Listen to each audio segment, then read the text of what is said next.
Hello everybody, this is Manjeet UPSC. आज हम discuss करेंगे कि how to attempt an essay in UPSC CSC exam, not in UPSC CSC या assistant commandant का exam हो या एसएससी सीजीएल का हो, बट मोस्टली ये फोकस रहेगा कि एसएससी यूपीएससी के अंदर कैसे लिखते हैं। और आप इसे एक ब्रीफ आइडिया लिख सकते हो कि इसको कैसे अटैम्प्ट करना चाहिए। लोगों को मतलब स्टूडेंट्स ये पूछते रहते हैं कि सर व्हाट इज़ एसए। जैसे मैंने एसए का पूरा सिलेबस को डिफाइन करके एक वीडियो में अपलोड कर दिया गया, आप पहले उसको देखेंगे, उसके बाद इस वीडियो को देखने का ही कुछ बेनिफिट होगा। तो डिस्कस करते हैं। सबसे पहले कंटेंट। जैसे ही हम कोई ऐसे लिखते हैं उसके अंदर ही पूछा कि कंटेंट की क्या डिमांड है, उसमें क्या लिखा मिलेगा, कीवर्ड्स होंगे उस ऐसे के अंदर। जैसे मैंने 2-3 ऐसे अपलोड कर रखे हैं लिख के, पहले उनको भी देख सकते हैं, पहले उनको देखिए आप, क्योंकि उनसे आइडिया आ जाए कि मैंने क्या लिख रखा है, क्या कीवर्ड है, कैसे सॉल्व करते हैं। उसके बाद आप इसको देखोगे तो ये होता है कि पहले आंसर क्वेश्चन देखते हैं, फिर हम उसका आंसर लिखते हैं ना। जैसे पैसेज सॉल्व करना है, पहले हम ये देखेंगे कि उसमें क्या डिमांड है, पैसेज में क्या क्वेश्चन पूछे गए हैं, फिर हम ऐसे वो पैसेज रीड करते हैं। ये बेस्ट टेक्निक है पैसेज को सॉल्व करने की। ऐसे ही ऐसे में मैंने पहले ऐसे डिस्कस किया, फिर उसका सिलेबस डिस्कस किया, हाउ टू अटैम्प्ट एन ऐसे। अब इसको डिस्कस करेंगे। कंटेंट में क्या क्या लिखना होता है। जैसे GS1 जनरल स्टडीज़ 1 है हमारा, इंटरनेशनल मूवमेंट, ज्योग्राफी और सोसाइटी, पोस्ट इंडिपेंडेंस, उनसे जो भी रिलीवेंट डाटा हो, सारी चीज़ें नहीं, रिलीवेंट डाटा, GS1 से जो रिलीवेंट डाटा हो। GS2 general study 2, polity, international relation. GS3 में जो आता है economy, agriculture, security, disaster management, और जो भी अदर्स साइंस एंड टेक्नोलॉजी, जो भी उससे रिलीवेंट डाटा है इसमें, वो ऐसे उसमें से उठा के इसमें लिखना है जो रिलीवेंट हो। GS4 एथिक्स, इंटीग्रिटी, एप्टीट्यूड, उसमें से जो भी रिलीवेंट इमोशनली टर्म्स हों उनका अच्छे से यूटिलाइज करना है। या ऑप्शनल सब्जेक्ट से रिलीवेंट कोई नॉलेज हो, बट इन सिंपल वर्ड्स में लिखनी है वो। जैसे ऑप्शनल में आपने पढ़ा कि प्लूटो, एरिस्टोटल, जैसे मेरा political science international relation optional subject था, तो उससे जो सिंपल टर्मिनोलॉजी है, जो एक जनरलाइज आंसर लिखना होता है ऐसे के अंदर, जो उसमें से सिंपल वर्ड्स हैं वो लिखने हैं, ताकि उसको ईजिली वे में non political science international relation student भी उसको समझ पाएँ। और पास्ट एक्सपीरियंसेस, हमारे खुद के भी कुछ एक्सपीरियंस होते हैं regarding government policies, government actions, regarding वो जो कीवर्ड पूछे गए हैं उनके रिगार्डिंग। एंड ऑब्जर्वेशंस, हमारी कुछ ऑब्जर्वेशन होती हैं हर पर्टिकुलर इशू के ऊपर जो हम करंट अफेयर में पढ़ेंगे। जो भी हम ऑब्जर्वेशन करते हैं, for example like simultaneous election versus one nation one election का अगर देखा जाए, अगर साइमल्टेनियस इलेक्शन होते हैं, जैसे मैं इसको एनालिसिस कर रहा हूँ कि क्या लिख सकते हो आप। उसमें क्या है कि पॉजिटिव पॉइंट ये है कि बहुत सारा बार बार पॉलिटिशियन को इलेक्शन की तरफ फोकस ना करके डेवलपमेंट और सोसाइटी के ऊपर फोकस किया जाए। बट उसका नेगेटिव पॉइंट ये है कि उससे डिक्टेटरशिप आ जाएगी कि हमें 5 साल तक आप आंसरेबल तो रहना नहीं है, जो डिसीजन ले सकते हैं ओपनली। बट उसका ये है कि उसका नेगेटिव इंप्रेशन ये होगा कि डिक्टेटरशिप वाली गवर्नमेंट हो जाएगी, तानाशाह वाला सिस्टम हो जाएगा। उसमें क्या कि अकाउंटेबिलिटी फिक्स नहीं होगी आफ्टर वन इलेक्शन के बाद। तो मैं तो फेवर करता हूँ कि साइमल्टेनियस इलेक्शन को ही, बाकी जो आपका भी उसको कमेंट में करना। हर चीज़ के पॉजिटिव नेगेटिव एक्सपेक्ट होते हैं, लेकिन उसके बाद में क्या कंक्लूजन निकलता है, दोनों को कंपेयर करके तो हमें एक डिसीजन लेना होता है।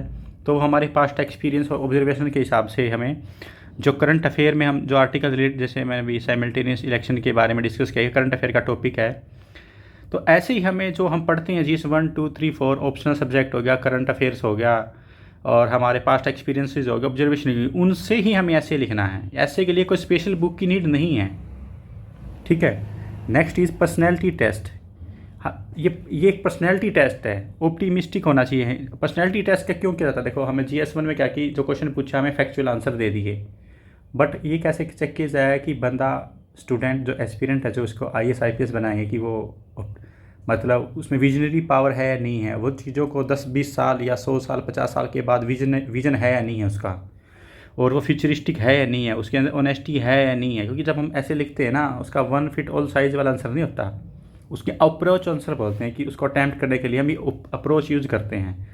जैसे कहीं जाने के लिए गांव में रोड नहीं है, लेकिन विलेज वाले क्या करते हैं, अप्रोच रोड बना लेते हैं। अप्रोच की मतलब थोड़ा कच्चा पक्का जाओ कि ईजीबल है, सही है। तो यही ऐसे का डिमांड है, इसका ये नहीं है कि यही आंसर है, इसका एक अप्रोच आंसर लिखते हैं हम। जिससे हम यहाँ तक एंड तक पहुँच जाए विद बॉडी। सबसे पहले इंट्रोडक्शन, फिर बॉडी, फिर कंक्लूजन। तो हमें इसमें अप्रोच आंसर लिखना होता है। व्हाट इज चेक्ड, इसके अंदर क्या चेक किया जाता है यूपीएससी के अंदर?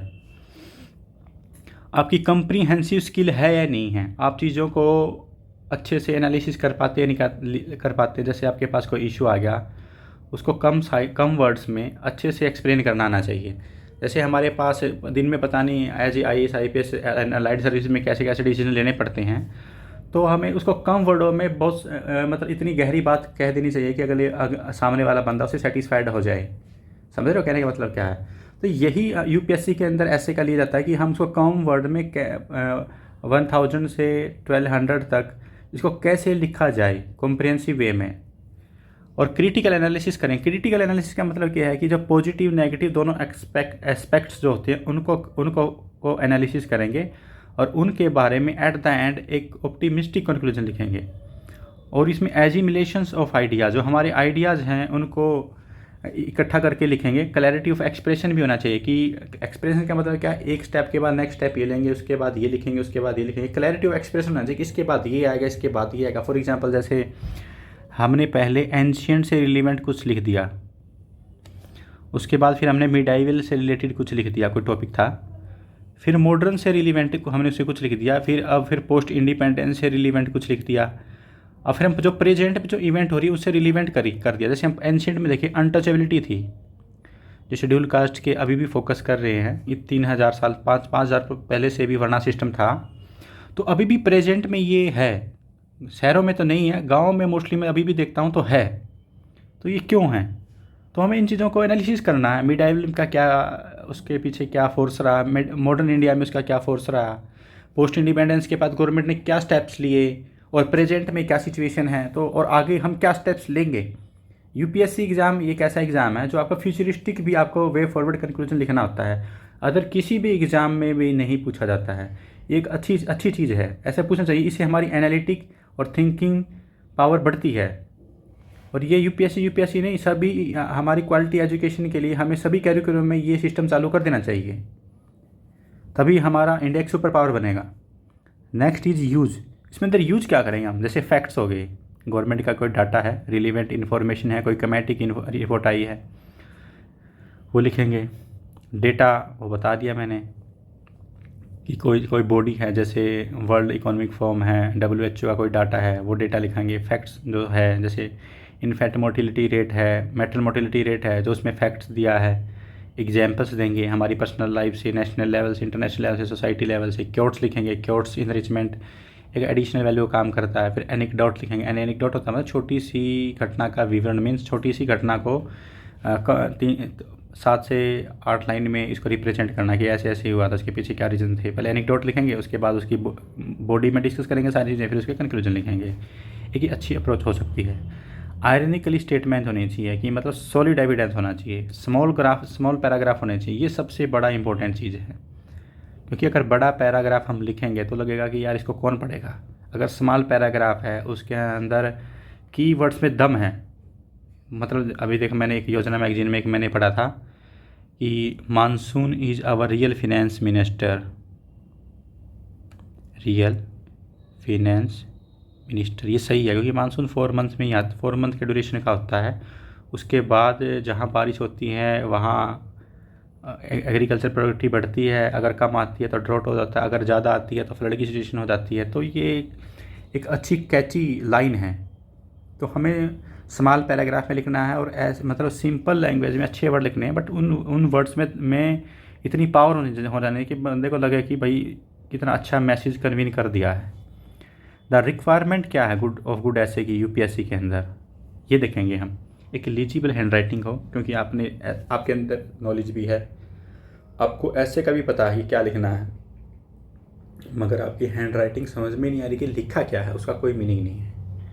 तो इससे अच्छा ये है कि आप चाहे कम लिखें, हैंड राइटिंग स्टार्टिंग में कम से कम 2-3 पेज तो ऐसे लिखें कि बहुत अच्छे, और बीच में थोड़ा सा हैंड राइटिंग का इशू चला, लेकिन लास्ट में फिर जब कंक्लूजन लिखेंगे तो अच्छा लिखना है, क्योंकि कंक्लूजन के बाद ही इन्विजिलेटर को नंबर देने हैं, तो वहाँ भी हमें अच्छी हैंड राइटिंग लिखनी है, ये मस्ट है। क्लैरिटी ऑफ लैंग्वेज होनी चाहिए, मीन्स ग्रामेटिकल एरर ना हो। आप बात कर रहे हो प्रेजेंट की, लिख रहे हो पास्ट की, लिख रहे हो फ्यूचर की, तो क्लैरिटी ऑफ लैंग्वेज होनी चाहिए। एंड शॉर्टर कंसाइज सेंटेंस होने चाहिए, छोटे छोटे सेंटेंस होने, ये नहीं कि आप लगा के कंजक्शन मतलब 3-4 लाइन में एक ही सेंटेंस में लिख रहे हो, ये नहीं। शॉर्टर सेंटेंस हो और अपना मैसेज कन्वे कर रहे हों। कॉन्स्टिट्यूशनल वैलिडिटी होनी चाहिए। कॉन्स्टिट्यूशनल वैलिड का मतलब क्या है कि जैसे सबसे ज़्यादा आर्टिकल यूज किया जाता है article 21 right to life, personal liability और फंडामेंटल राइट का। DPSP है, direct principle of state policy. तो हमें ये इनमें जो लिखा हुआ उसको चीज़ों को वायलेट नहीं होनी चाहिए। इससे हमें क्या लगा कि हम नॉट एलिजिबल और suitable candidate for UPSC IAS aspirant, IPS aspirant. क्यों? क्योंकि हमें कॉन्स्टिट्यूशनल में एक वेरी वेल बैलेंस्ड है, widest written constitution of world है और हमें उसको फॉलो करना चाहिए। इवन जब ऐसे प्राइम मिनिस्टर प्रेसिडेंट जब ओथ लेते हैं तो कॉन्स्टिट्यूशन की वो ओथ लेते हैं, मैं श्रद्धा और निष्ठा रखूँगा अपने संविधान के प्रति, ऐसे। तो वो क्या है हमें कि उसके बियॉन्ड जाके हम कोई भी काम नहीं करेंगे, ठीक है। तो depth and width of the subject, जैसे मैंने बताया था कि डेप्थ का मतलब क्या कि गहराई की नॉलेज होनी चाहिए, कम वर्ड में ज़्यादा मैसेज कर। और विड्थ का मतलब क्या, मल्टीपल डायमेंशन में अप्रोच करनी है हमें। GS 1 2 3 4 जो हमारी एक्स्ट्रा नॉलेज है उसके हिसाब से। विड्थ का मतलब काफ़ी डायमेंशन, जितने भी उसे रिलीवेंट इन्फॉर्मेशन है, अप्रोचेज आंसर हैं, वो सारी चीज़ें लिखनी है उसके अंदर। सोसाइटी से रिलेटेड, पॉलिटी से रिलेटेड, इकोनॉमी से रिलेटेड, जो भी प्रोस्पेक्टिव उसके ऑर्बिट में रिलीवेंट है वो सारी चीज़ें लिखनी हैं। इंटरडिसिप्लिनरी अप्रोच मतलब इकोनॉमी, पॉलिटी, सोसाइटी, उसमें जो इनसे रिलीवेंट है ना, जो हमारा टॉपिक है, ऐसे का टॉपिक है, उससे ही रिलीवेंट लिखना है। और इंटरडिसिप्लिनरी होना चाहिए, स्टेप बाई स्टेप होना चाहिए। Aware of the government thinking कि गवर्नमेंट का प्रोस्पेक्टिव क्या है। जैसे अब EV लगा लो, इलेक्ट्रिक व्हीकल, गवर्नमेंट का प्रोस्पेक्टिव क्या है इसके पीछे कि पोल्यूशन को कम करना, जो हमारा क्रूड ऑयल हम परचेज करते हैं गल्फ़ कंट्रीज से उनका एक्सपोर्ट बिल कम करना, बायोफ्यूल को प्रमोट करना। इसके पीछे रीज़न क्या है? क्योंकि हमारा मोस्टली मनी मतलब इसमें चला जाता है कि हम उनके ऊपर डिपेंड है फॉर हमारी फ्यूल क्या है, basic need of the infrastructure और इकोनॉमी। अगर हमारे पास ऑयल ही नहीं होगा तो हम क्या इकोनॉमी रन करेगी हमारी। तो हमें सेल्फ इंडिपेंडेंट होना है, किसी के ऊपर डिपेंड नहीं रहना है। उसके बाद हमें उसके बाद कंक्लूजन निकला एक फ्यूचरिस्टिक अप्रोच के साथ। Next is other parameter focus करते हैं। ये सबसे लंबा सेशन चलेगा और सबसे ज़्यादा कंटेंट इनरिचमेंट होगा यूट्यूब के अंदर। इतना अच्छा ऐसे किसी ने भी डिस्क्राइब नहीं किया होगा, मैं आपके साथ गारंटीड लिख के देता हूँ। अगर किसी ने किया तो मेरे को कमेंट में बताना आप कि इतने अच्छे से इतनी सारी चीज़ें और इतनी एक्सप्लेनेशन के साथ आपको एक ही जगह सारी चीज़ें मिलती हैं ऐसे के रिगार्डिंग। चलो फिर अब अदर पैरामीटर्स के बारे में हम अभी डिस्कस करेंगे। सबसे पहले ये देखते हैं कि वाई ऐसे क्यों पूछा जाता है, क्या नीड है भाई ऐसे की। ये तो सबसे बड़ा क्वेश्चन है ना, ऐसे का क्या मीनिंग है, क्यों ऐसे का सिलेबस का क्यों हमें ऐसे लिखवाया जा रहा है। और ऐसे 1 डे में एक ही एग्ज़ाम होता है, जैसे कि आगे GS 1 2 एक दिन में है, 3 4 एक दिन में है, ऑप्शनल 1 2 एक दिन में है, सेक्शन 1 सेक्शन B, और आपका हिंदी और इंग्लिश जो आपका कंपलसरी पेपर वो एक दिन में है। ये ऐसे एक दिन में एक ही है, क्योंकि ऐसे से आपकी फिलोसफिकल साइकोलॉजिकल माइंडसेट का पता चलता है कि आप क्या हो, इंटरनल आपके अंदर क्या भरा पड़ा, आपके माइंड में क्या है। ये चीज़ें हमें ऐसे से पता चलती हैं। वही ऐसे अभी पता चला। Reflect person your vision and idea, हमें उसका विजन पता चलता है, आइडियाज़, उसके इशू पता चलते हैं कि वो इशू को कैसे देखता है, उसका पॉइंट ऑफ व्यू क्या है, वो एग्जामिनर को सेटिस्फाइड कर पाता नहीं कर पाता अपने पॉइंट ऑफ व्यू से। पर्सनैलिटी क्या है स्टूडेंट की, वो एनालाइज कर पाता है, एनाबिलिटी उसकी स्किल है या नहीं है, ठीक है। तो इस वजह से ऐसे पूछा जाता है। Next is introduction and conclusion. ये सबसे मोस्ट इंपॉर्टेंट पार्ट है। अगर किसी आप ऐसे को लिखते हो, सबसे पहले आप किसी को अट्रैक्ट करो कि वो आपके वर्डों को पढ़े। नेक्स्ट क्या, कंक्लूजन में ऐसा दम होना चाहिए कि उसके बाद आपको नंबर देना है कि वो आपको दिल फाड़ के नंबर दें। क्यों? क्योंकि आपको एक ऐसे ही है जिसमें मिनिमम मार्क्स आते हैं 120, मैक्सिमम आते हैं 170। मार्क्स का कितना डिफरेंस हो गया 55, जो ह्यूज डिफरेंस है। ये 1.5 ऑफ GS सब्जेक्ट के बराबर है। इसलिए इसी पे बच्चे कम फोकस करते हैं, इसी पे उनको अच्छा अपना डिजायरेबल प्रेफरेंस नहीं मिल पाती, क्योंकि उनको ऐसे को वो नेग्लिजिबल समझते हैं। तो इसको कैसे लिखना है इंट्रोडक्शन को? फ्रॉम हार्ट, हार्ट से लिख,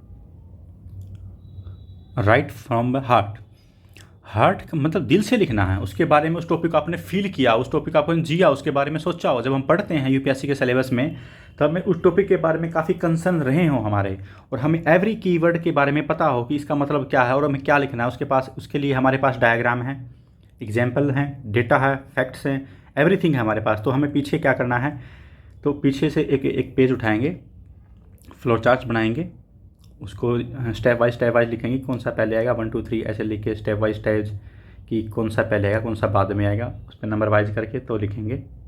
तो इंट्रोडक्शन और कंक्लूजन काफ़ी कैची होना चाहिए। Catchy in the sense hand writing अच्छी, वर्ड्स में दम होना चाहिए, भारी भारी से वर्ड नहीं, मतलब आईलेट्स का एग्ज़ाम नहीं है ये कि आपने काफ़ी वो द हिंदू पढ़ के जो काफ़ी डिफ़िकल्ट वर्ड लिखने, नहीं, इट्स वेरी सिंपल, काफ़ी लूसिड मैनर में और काफ़ी एज सिंपल एज पॉसिबल ऐसे लिखना है इसको, ताकि 10वीं क्लास का बच्चा पढ़े और बोले कि हाँ समझ में आ गया और काफ़ी अच्छा से था। ऑप्टिमिस्टिक हो ये नहीं कि आप नेगेटिव माइंडसेट की हो, क्योंकि नेगेटिव तो पता नहीं कौन कौन भरा पड़ा है। हमें फ्यूचरिस्टिक अप्रोच के साथ पॉजिटिव माइंडसेट चाहिए। प्रैक्टिकल हो ये नहीं हो कि आप डे ड्रीमिंग कर रहे हो, और फिजिबल भी हो कि हम उसको एप्लीकेबल कर सकें। विजनरी हो कि फ्यूचर उसका अपना एक पर्टिकुलर विजन हो, सबसे हटके एक अच्छा optimistic. Never go beyond constitution, जैसे fundamental right, DPSP director principle of state policy, उसके बियॉन्ड ना हो। अनबायस्ड हो ये नहीं है कि किसी रिलीजन कास्ट के रिगार्डिंग बाय, जैसे कोई रिजर्वेशन का कोई वो आ गया, ऐसे आ गया, पहले तो हमें ऐसे को अवॉइड करना चाहिए। उसमें अगर लिखें तो हमें अनबायस रहना चाहिए, किसी भी पर्टिकुलर कास्ट रिलीजन के हमें बायस नहीं रहना चाहिए। हमें फैक्ट्स बात करनी चाहिए विदाउट एनी बायसनेस। ये आपको शो करता है कि आप फेयर डिसीजन ले पाओगे after become a civil servant. Grammatical correct होना चाहिए, अगर आपकी ग्रामेटिकल करेक्ट नहीं है तो आज से ही आप सेंटेंसेस होते हैं प्रेजेंट पास्ट फ्यूचर वाले, वो देखो, मॉडल को रिवाइज करो। इनसे मोस्टली 80% हमारी जो है ग्रामेटिकल करेक्शन हो जाती है। कंजक्शन वजक्शन भी देख सकते हैं, आधा एक्स्ट्रा टॉपिक और, तो ये सबसे पहले मोस्ट इंपॉर्टेंट है, ग्रामेटिकली करेक्ट होना चाहिए। अगर आप भूल गए हो, आपने कह रहे हो कि सर मुझे तो इंग्लिश पढ़े काफ़ी साल हो गए, 5-6 साल हो गए, तो उसके लिए क्या है कि सेंटेंस है और मॉडल है, आप 2 दिन में रिवाइज कर सकते हो। उसके बाद जब आप लिखोगे आप ग्रामेटिकली करेक्ट आ जाएगा। और deep and last impacting on the reader, जो रीड करेगा ना आपका ऐसे, उसके ऊपर इम्पैक्ट करे बहुत डीप और लॉन्ग लास्टिंग, ये घर भी जाए ना उसको याद रहे, हाँ आज मैंने कैसे पढ़ा था और लड़के में दम था और इतना अच्छा ऐसे लिखा था कि भाई साहब किसी ने नहीं लिखा आज तक, मैंने आज तक ऐसा टॉपिक पढ़ा ही नहीं। You feel the topic emotionally, उस टॉपिक के बारे में लिखना है जिसके आपने इमोशनली आप ही उससे काफ़ी जिया, उस टॉपिक के बारे में आपने सोचा हो, एनालिसिस किया हो, डिस्कशन किया हो अपने फ्रेंड के साथ, हमें उस टॉपिक के बारे में लिखना है। अब आते हैं कंक्लूजन की बारी। जैसे इंट्रोडक्शन कंक्लूजन में दोनों में ही थोड़ा ठीक ठाक था, बट कंक्लूजन में क्या करना है, मैं थोड़ा short term and long term suggestion दोगे तो ये सोने पे सुहागा हो जाएगा। जैसे हम आइसक्रीम खाते हैं ना कि भाई थोड़ी चेरी और लगा दे आइसक्रीम के ऊपर, वो चेरी का काम करेगा। कि शॉर्ट टर्म गोल लिखेंगे कि शॉर्ट टर्म गोल क्या होंगे और लॉन्ग टर्म उसके को कैसे इंप्लीमेंट करना। देखो सबसे पहले कहता है कि हमें इमीडिएटली इंप्लीमेंट करनी है कुछ चीज़ों को, सारी हम नहीं कर सकते, कि लॉन्ग टर्म में ही बता देंगे कि भाई लॉन्ग टर्म में इस टाइप के हमें आउटकम मिलेंगे और उसके बाद हम ये एक्शन और लेकर ये ऐसे कर सकते हैं। ठीक है, सबसे पहले क्या आइडेंटिफाई द कीवर्ड, क्या कीवर्ड कैसे आइडेंटिफाई करेंगे। मेरे 2 ऐसे मैंने अभी 2 दिन पहले ही अपलोड किए हैं, उसके बाद मैंने सिलेबस डिस्कस करके अपलोड किया है। उसके बाद कीवर्ड अब मैं बता रहा हूँ कि कैसे ऐसे को अटैम्प्ट करना है, ताकि आप पहले ऐसे कर चुके, मतलब एज ए इनफॉर्मल वे लगाओ, फॉर्मल वे लगाओ, फिर आपने उसका सिलेबस देखा, फिर आपने उसको सॉल्व किया। बच्चे क्या करते हैं, पहले अटैम्प्ट करेंगे, फिर सिलेबस पढ़ेंगे, फिर एनालिसिस करेंगे। हमने उल्टा चलना है, क्यों, इससे हमारी लर्निंग स्किल और ज़्यादा बढ़ती है। पहले अटैम्प्ट किया हमने, फिर सिलेबस पढ़ा, फिर अब हम इसको देखेंगे कि अटैम्प्ट कैसे करते हैं। ये आई थिंक काफ़ी अच्छा अटैम्प्ट करने का मेथड लगा मुझे। बाकी आप अपनी राय कमेंट सेक्शन में दे सकते हैं। उसके कीवर्ड क्या होंगे, डिमांड क्या है इससे की, आपका इंटरेस्ट है नहीं है, आपके पास डाटा है नहीं है, कंटेक्चुअल अंडरस्टैंडिंग है नहीं है, जो उसमें वर्ड लिखे हुए आपको पता उसका मीनिंग क्या है। अगर आपको मीनिंग पता नहीं है तो फिर आप अगर गैस करके गाड़ी को आगे बढ़ाएंगे तो मैं इसके फेवर में बिल्कुल नहीं हूँ, और आपके एवरेज ही मार्क्स मिलेंगे फिर 130 135 के करीब, और फिर आप आउट ऑफ द रेस हो और आप डिजायरेबल प्रेफरेंस नहीं मिलेगी। और क्या आते हैं कि पेन का इशू आ जाता है कि बच्चे पूछते हैं सर पेन कौन सा यूज़ करें, हाथ में दर्द होने लग जाता है, 2500 वर्ड्स लिखने हैं तो मैं आपको सजेस्ट करूँगा 0.7 mm या 0.5 mm का पेन होता है।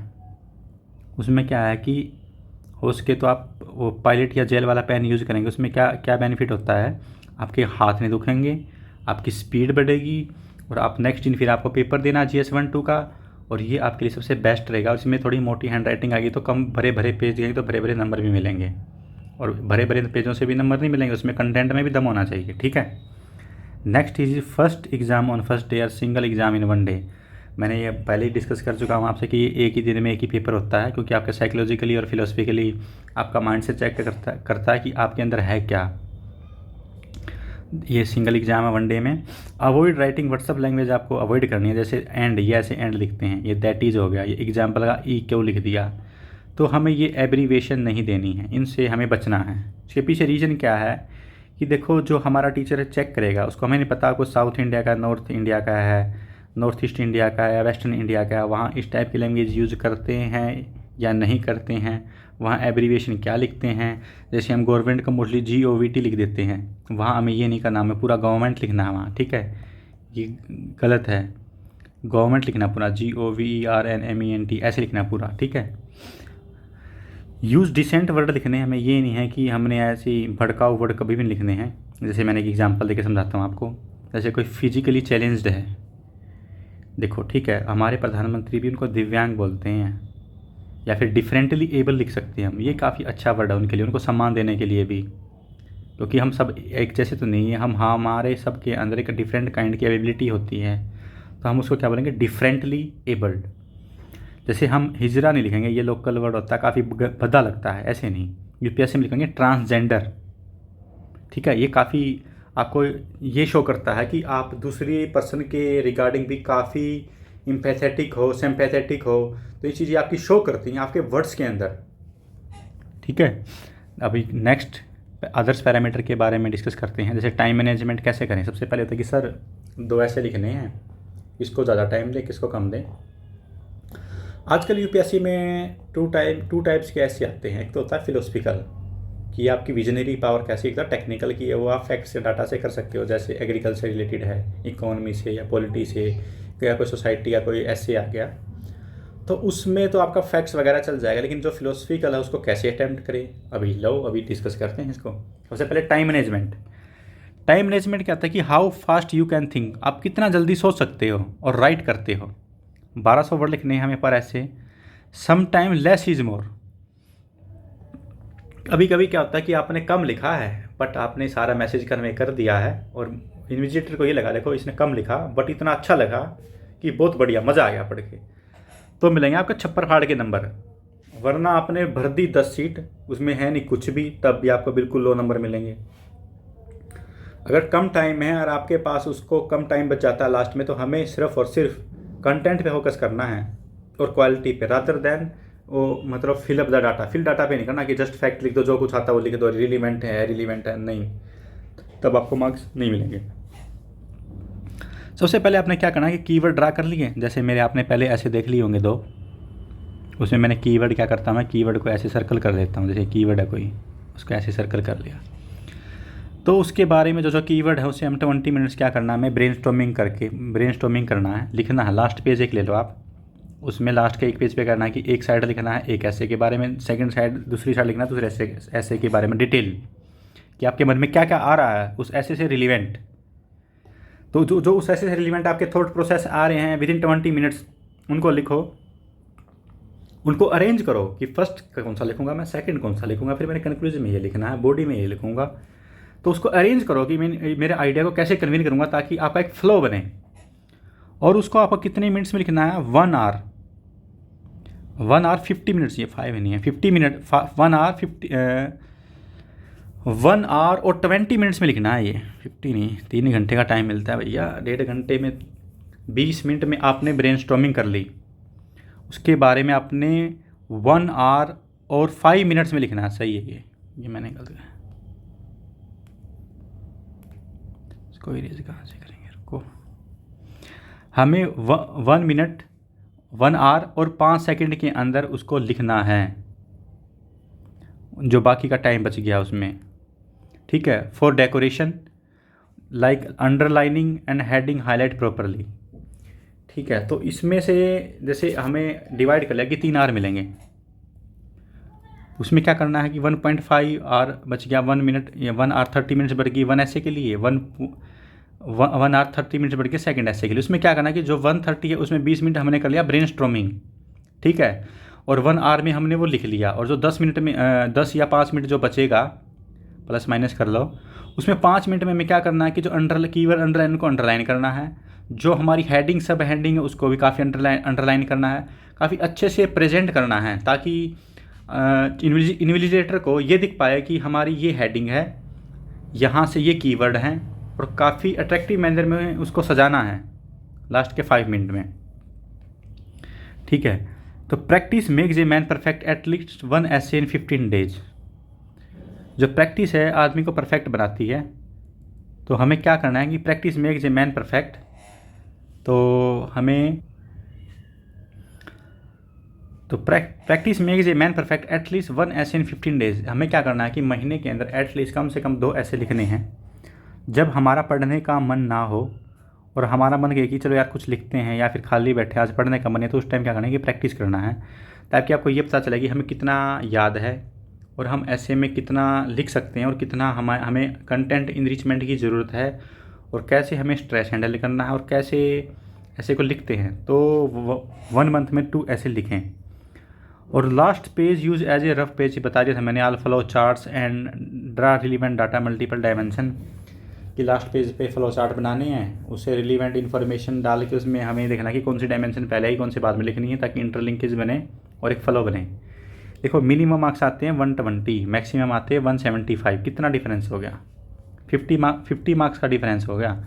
और इसका इफेक्ट आप ये देख सकते हैं, आप इन हो या आउट हो, तो आप ऐसे को तो लाइटली ले नहीं सकते।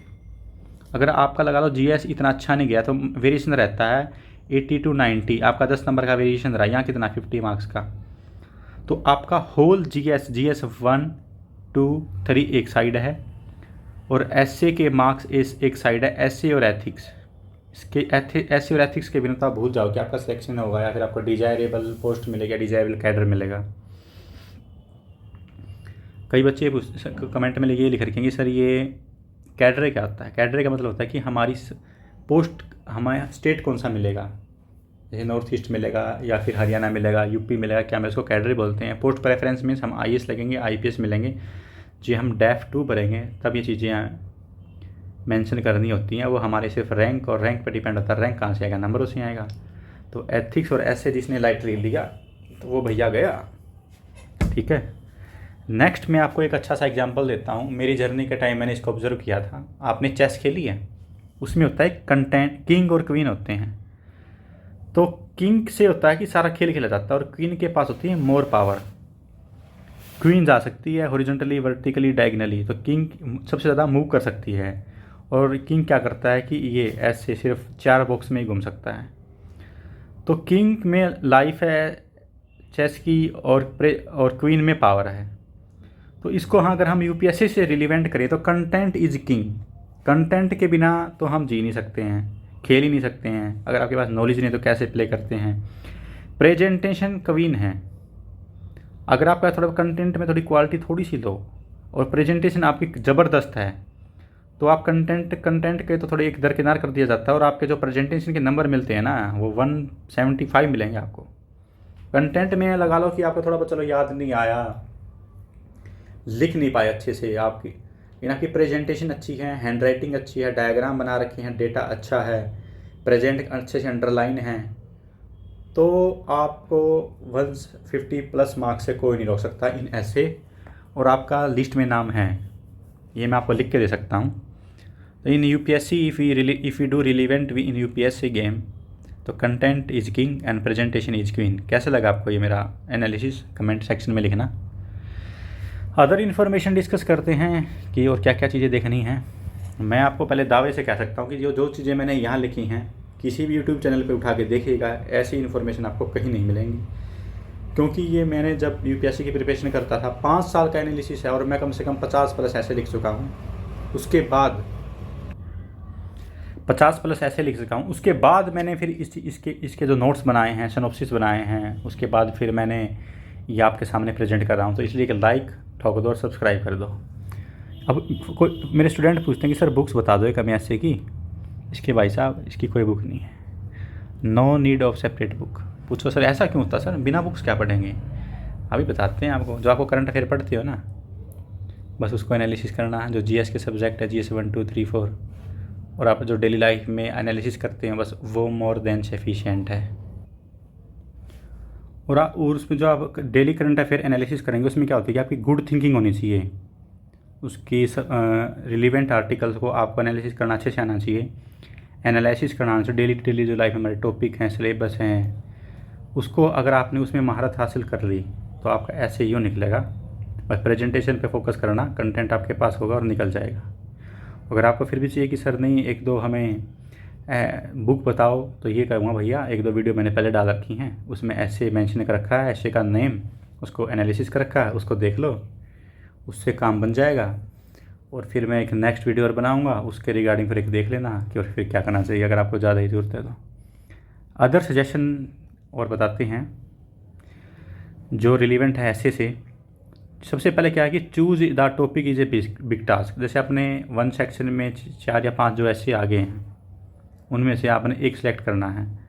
याद रखिएगा अगर आपने एक सेलेक्ट कर लिया, एक बारी मेरे साथ क्या हुआ कि मैंने एक सेलेक्ट कर लिया, मैं उसको लिख रहा था तो मुझे याद आया कि मेरे पास तो इसके लिए सिर्फ लिमिटेड ही कंटेंट है, और जो दूसरा ऐसे था उसके पास मैं भर भर के लिख सकता हूँ। तो मैंने वो डिसीजन गलत लिया और मेरे उसमें काफ़ी 20-30 मार्क्स का घाटा हो गया कि मेरे उसमें अच्छे मार्क्स नहीं आए इतने। समझ रहे हो? तो हमें डिसीजन ऐसे लेना है कि उसके बारे में सोच लो, उसके लिए अगर 1-2 मिनट एक्स्ट्रा लगे तो लगाओ। ये नहीं हो कि आपने आधा ऐसे लिखा, आपके सारे कंसेप्ट वाइप आउट हो गया, आप बोले कि इसमें क्या लिखें, ये तो हमने गलत डिसीजन ले लिया, हमारे पास तो इसके लिए रिलेवेंट डाटा ही नहीं है। तो ये एक बिग टास्क है। सबसे पहले आपको एक जो टॉपिक सेलेक्ट करना है, उसके लिए जितना टाइम लगता है आपका, एटलीस्ट 5 मिनट्स तो दो आप। 5 मिनट तो बनता है कि मुझे इसके बारे में नॉलेज है या नहीं है, मुझे एवरी कीवर्ड के बारे में पता है नहीं है। यही डिसाइड करेगा कि आप इंटरव्यू के लिए जाएंगे या नहीं जाएंगे, आपका ऐसे डिसाइड करेगा, ऐसे और ethics. Choose in which you understand every word of the ऐसे। जिस चूज़ कैसे करना है, उसके कीवर्ड्स होंगे ना, जो एवरी वर्ड्स हैं उसके बारे में, उसके ऊपर मीनिंग पता होना चाहिए, वो क्या करना चाहता है, what is the demand of the ऐसे। हमने ऐसे में लिखना क्या है, उसकी क्या डिमांड है, उसको समझ गए ना तो फिर ठीक है। हमें अवॉइड क्या करनी है, पॉलिटिकल आइडियोलॉजिकल बायसनेस। हमें किसी एक particular particle religion, caste, particular country को ना तो गिराना है ना पढ़ाना है, बायस डिसीजन लेना है और वो फेयर और फैक्ट होना चाहिए। Do not lose emotional control. क्या होता है कि इमोशनली हम किसी चीज़ से कनेक्ट हैं, हमें ये नहीं है कि पर्टिकुलर पार्टी को गाली देनी है, इमोशन हमें खोना नहीं। ये नहीं बताना कि पिछली वाली सरकारों ने तो कुछ किया ही नहीं है, वो तो करप्टेड थी, ये वाली ऐसी है, वो वाली है, ऐसा कुछ नहीं लिखना है। हमें डिसेंट वर्ड का यूज़ करना और डिसेंट ही वे में उस चीज़ को ऐसे अटैम्प्ट करना है कि आपको ये लगे कि फ्यूचरिस्टिक ऑप्टिमिस्टिक पर्सन हो आप, और हर पास्ट को भूल जाओ जो हुआ था, प्रेजेंट में अच्छी बातें करो। लिख सकते हो कि पास्ट में थोड़ा बहुत ऐसा कि कंस्ट्रक्टिव क्रिटिसिज्म, कि उनको बुरा ना लगे एग्जामिनर को, आप एक चीज़ को क्रिटिसाइज, क्या पता वो आदमी उस चीज़ को फेवर करता हो, तो फिर आपके नंबर ऐसे देगा 120, फिर आपकी लग जाएगी। समझ में आई बात? तो हमें फेयरनेस वे में बात करनी है। डो नॉट बी अनबैलेंस्ड और बायसनेस। अभी बताया था कि मैंने बायस तो बिल्कुल नहीं होना और अनबैलेंस्ड भी नहीं होना है। अच्छे वर्ड यूज़ करने हैं और किसी पार्टी की तरफ या किसी चीज़ की तरफ ज़्यादा झुकना नहीं है।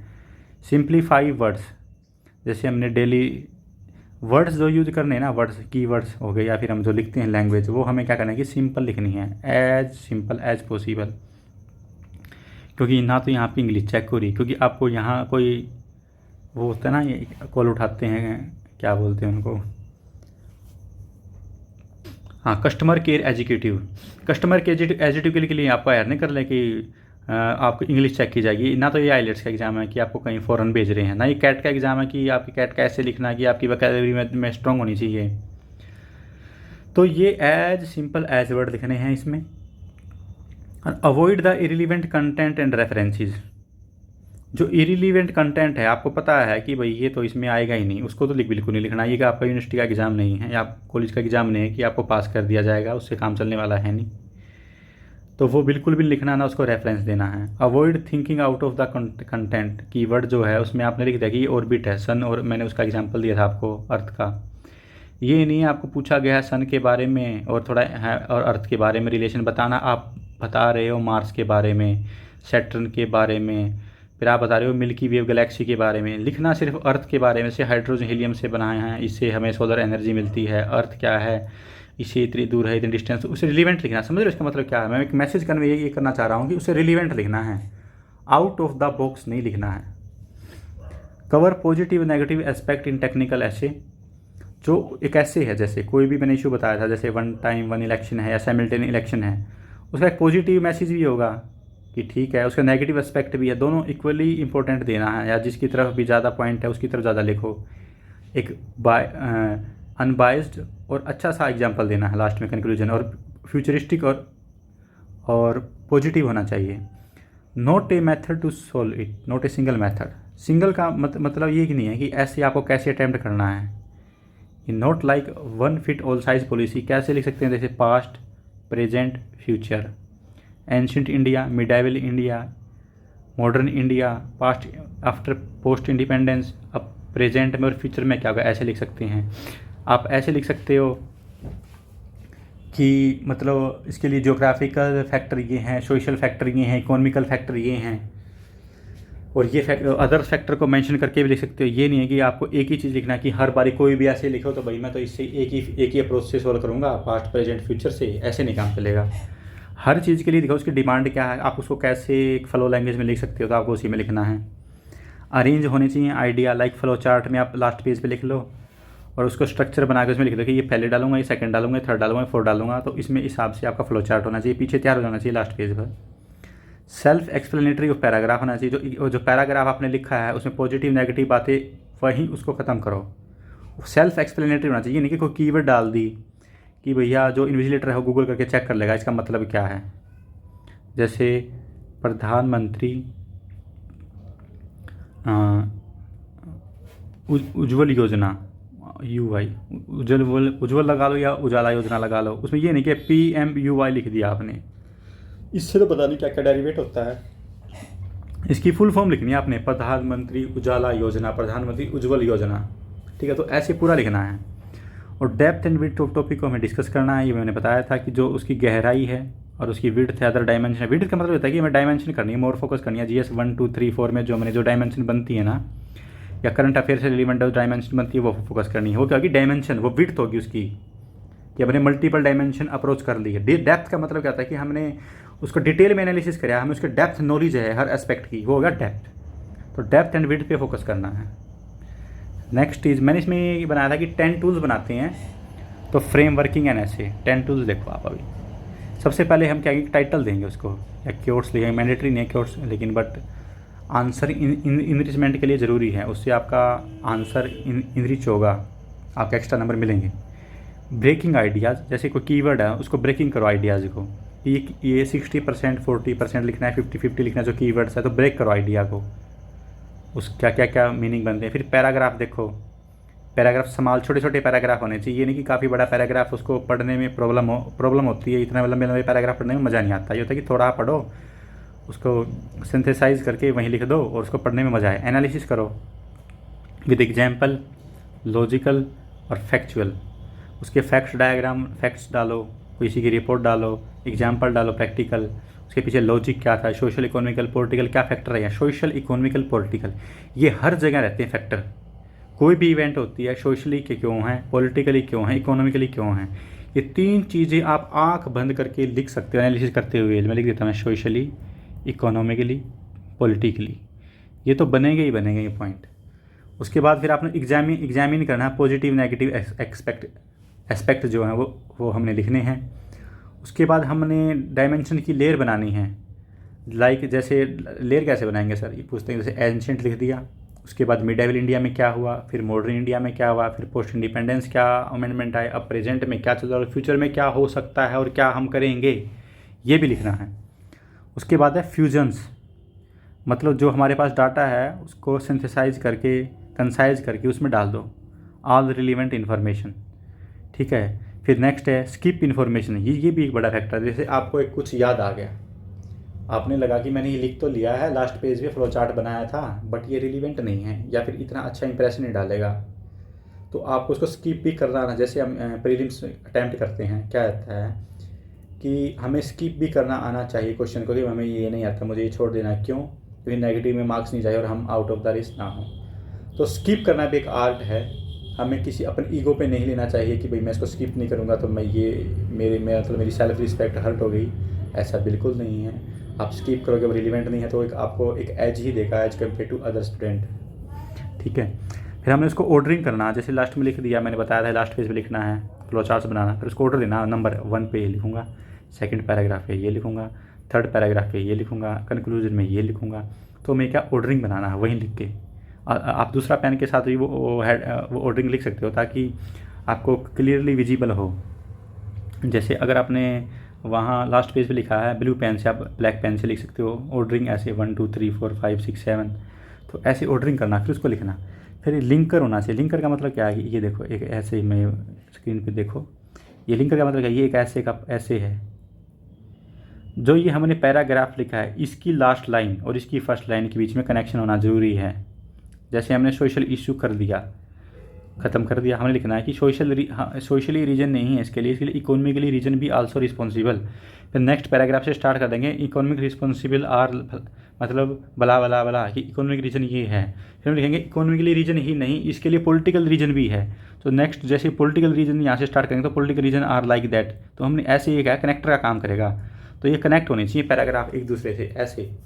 तो ये जो 10 टूल्स थे मैंने आंसर राइटिंग के लिए मैंने आपको डिस्कस किए हैं। अभी पिक्चर बाकी है दोस्त, अभी और डिस्कस करेंगे। ये लो, हाउ टू अटेम्प्ट एन ऐसे। एक और नेक्स्ट अप्रोच बताता हूँ मैं आपको। मैं बताता हूँ, मैंने 50 से ज़्यादा ऐसे लिखे हैं। उसके बाद मैंने जो मेरा एनालिसिस था वो चीज़ें मैंने इसमें सारी डाल दी हैं। ऐसी वीडियो आपको पूरे यूट्यूब पे कहीं नहीं मिलेगी, इसलिए आप सब्सक्राइब करें, चैनल को लाइक करें और बेल आइकन को दबा दें। इतना तो कर ही सकते हो यार, मैंने इतनी मेहनत की है, क्या आपका कोई पैसा नहीं लग रहा है सब्सक्राइब करने के लिए, लाइक करने के लिए? इतना तो आप कर ही सकते हो, मुझे मोरल सपोर्ट तो आप लोग कर ही सकते हो। Next is temporal division. देखो डिवीजन कैसे करना है, पास्ट इवेंट, प्रेजेंट इवेंट और फ्यूचरिस्टिक विजन के साथ हमें ऐसे सॉल्व कर सकते हैं। रिलीवेंट स्टेक होल्डर लिखेंगे, जैसे सीनियर, उससे जो हम ऐसे लिखेंगे उसमें रिलीवेंट स्टेक होल्डर क्या है, देखिए ये हो सकते हैं। मैंने लिखा है हाँ कि कौन कौन से हो सकते हैं। जैसे सीनियर सिटीजन हो सकते हैं, चिल्ड्रन हो सकते हैं, अनबोर्न हो सकते हैं। जैसे अबॉर्शन का कोई मामला आ गया तो उसमें अनबोर्न का राइट्स आ गए। माइनॉरिटीज़ सेक्शन आ गए, जैसे रिलीजियस माइनॉरिटी में क्या आएंगे, जैन बुद्धिस्ट का। वल्नरेबल सेक्शन आ गए, जैसे पुअर है, वुमेन है, ट्राइबल है, चिल्ड्रन है, ये क्या vulnerable section of the society हैं। तो ये भी रिलीवेंट स्टेक होल्डर हैं उस ऐसे में, वो लिखने हैं हमें यहाँ। वेरियस सेक्टर लिखने हैं, जैसे मीडिया है, मीडिया को कैसे हम कन्विंस करेंगे कि गवर्नमेंट की स्कीमों को फैलाए, या फिर जो हम मैसेज करना चाह रहे हैं कि एक क्लिक से मिलियंस ऑफ पीपल के पास इन्फॉर्मेशन चली जाती है, उसको कैसे स्प्रेड करें, अवेयरनेस, जैसे साइबर इन्फॉर्मेशन को कैसे स्प्रेड करें। साइंटिफिक क्या सेक्टर हैं इसके लिए, जैसे स्पेस टेक्नोलॉजी लगा लो, डेबरीज बन रही हैं तो उसका हमारे ऊपर क्या इफ़ेक्ट है। ठीक है, बिजनेस के ऊपर क्या इफ़ेक्ट होगा, स्पोर्ट्स का की क्या डायमेंशन बनेंगी, रिलीजन की क्या बनेंगी, पुलिस से रिलीवेंट क्या है, defence, history, economy, environmentalist, personal, national, international, government की इनिशिएटिव क्या है रिलीवेंट टू दैट से, तो हमने वो लिखने हैं। तो ये हो गया हमारे वेरियस सेक्टर। ये अप्रोच, हम उसको अप्रोच कैसे करें, उसको कैसे लिखेंगे। देन प्रेजेंटेशन, ऐसे हमें स्मॉल पैराग्राफ लिखना है फॉर डिफरेंट पर्सपेक्टिव। स्मॉल लिखने हैं, नहीं तो लॉन्ग लिखेंगे तो बोर हो जाएगा, नंबर नहीं देगा ना, पढ़ेगा लग जाएगी लाइफ की। फिर क्या करना है, अवॉइड करना है। क्या करना है कि जब मैं जितनी भी क्या करते हैं कि मैं जितना भी पढ़ा है इसमें सब कुछ डाल दें, हमें नंबर मिलेंगे, ऐसे नहीं है। अगर उसमें सब कुछ नहीं डाला तो उसे रिलीवेंट ही इन्फॉर्मेशन है, कंस्ट्रक्टिव क्रिटिसिज्म है, कंस्ट्रक्टिव वे में उसको रिप्रेजेंट करना है, तो वो इन्फॉर्मेशन डालनी है। मेरली राइटिंग, और उसको आपको सोचना कि 1200 वर्ड मुझे लिखने हैं, सिर्फ भरने हैं, मुझे मार्क्स मिलेंगे, ऐसा कुछ नहीं है। आपका थॉट प्रोसेस लिखा जाता है, ये पर्सनैलिटी टेस्ट है। इंटरव्यू में हम बोल के अपना पर्सनैलिटी टेस्ट देते हैं, बट ऐसे के अंदर हम लिख के देते हैं, समझ रहे हो। Right in constructive analysis of keywords, जो कीवर्ड है उनको एनालिसिस कीजिए, पता है नहीं पता उनके बारे में, मीनिंग पता है हम उसमें लिख सकते नहीं हैं। एड्रेस द कोर, उसका कोर थीम क्या है।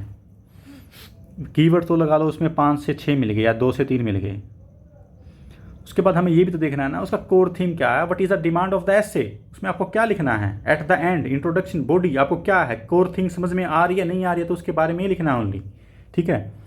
Next is problems and solutions. जैसे उस कोई भी ऐसे है उसके प्रॉब्लम्स भी हैं सॉल्यूशंस भी हैं, तो हमें कंसेप्ट वाइज उसमें बायस भी हो सकते हैं अनबायस भी हो सकते हैं, लेकिन पॉजिटिव वे में, ठीक है, कि उसको कैसे टैकल करेंगे इन फ्यूचर। इशू बेस्ड करना है, इशू लिखने हैं, उसका कंक्लूजन लिखना है, फिर वे फॉरवर्ड लिखना है। एक ये रहता है कि बच्चे पूछते हैं सर पहले कंक्लूजन लिखें या वे फॉरवर्ड लिखें। कंक्लूजन का मतलब ये होता है कि निष्कर्ष निकालना कि इसका कंक्लूजन क्या निकला इस ऐसे का, फिर वे फॉरवर्ड के लिखेंगे हम फ्यूचरिस्टिक अप्रोच लिखेंगे कि हम इसको कैसे टैकल करेंगे, इसको कैसे और इम्प्रूवमेंट किया जा सकता है। जैसे मैं एक एग्जांपल देता हूँ प्रैक्टिकली, जैसे मैं ड्राइंग बनवाता था जब इंजीनियरिंग मैकेनिकल इंजीनियरिंग से पास आउट हूँ मैं, तो मैं कितनी अच्छी ड्राइंग बना लूँ उसमें कुछ ना कुछ कमियाँ रह जाती थी। जैसे कि आप नेचर की चीज़ें ही देख लें, जो गॉड मेड चीज़ें हैं, जैसे हम हैं, हमारे अंदर भी कुछ ना कुछ कमी होती हैं। वैसे ही अगर मैंने ड्राइंग बनाई इंजीनियरिंग तो उसमें कुछ ना कुछ कमी थी ना, तो ऐसे ही जो ऐसे आया है उसमें कुछ ना कुछ कंक्लूजन होगा, नेगेटिव पॉजिटिव दोनों, और जो नेगेटिव पार्ट है उसको पॉजिटिव कैसा बनाए तो उसमें वे फॉरवर्ड में लिखना है, ठीक है। तो ऐसे ही हमें जो प्रॉब्लम सॉल्यूशन है ऐसे ही लिखना है, उनको टैकल करना है। नेक्स्ट हेडिंग है it's that's all about the ऐसे। ऐसे पूरा ख़त्म हो गया है। मुझे लगता है कि आपको ये अच्छा सेशन लगा होगा, सारी चीज़ें डिस्कस की गई हैं स्टेप बाय स्टेप। पहले मैंने क्या 2 ऐसे की वीडियो डाली हैं, फिर मैंने सिलेबस डिस्कस किया है, उसके बाद मैंने आज बताया कि हाउ टू अटेम्प्ट ऐसे। इसके पीछे रीज़न क्या है, पहले मैंने आपको क्वेश्चन सोल्व करवा दिया, सेकंड मैंने क्वेश्चन की स्टेटमेंट बताई है, फिर मैंने आपको ऐसे का मेथड बता दिया। इसके पीछे रीज़न क्या है, आपकी जो कैपेसिटी थी लर्निंग की वो अटेंटिव थी, एक्टिव लर्निंग थी, पैसिव लर्निंग नहीं थी। तो ये एक मेरा एक मेथड था आपको टीच करने का। और अगर आपको ये सेशन अच्छा लगा तो उसको लाइक कीजिए, सब्सक्राइब कीजिए, क्योंकि मेरे को मोटिवेट करेगा कि मैं आगे भी ऐसे अच्छी अच्छी वीडियो लेके आऊँ और मैं अपने व्यूअर्स के लिए जितना भी बेनिफिट कर पाऊँ, जो भी मैंने अपनी जर्नी में सीखा है, ताकि और बच्चों को ये प्रॉब्लम फेस ना करनी पड़े। I hope you like this session. Thank you, goodbye, God bless you and good day. Thank you.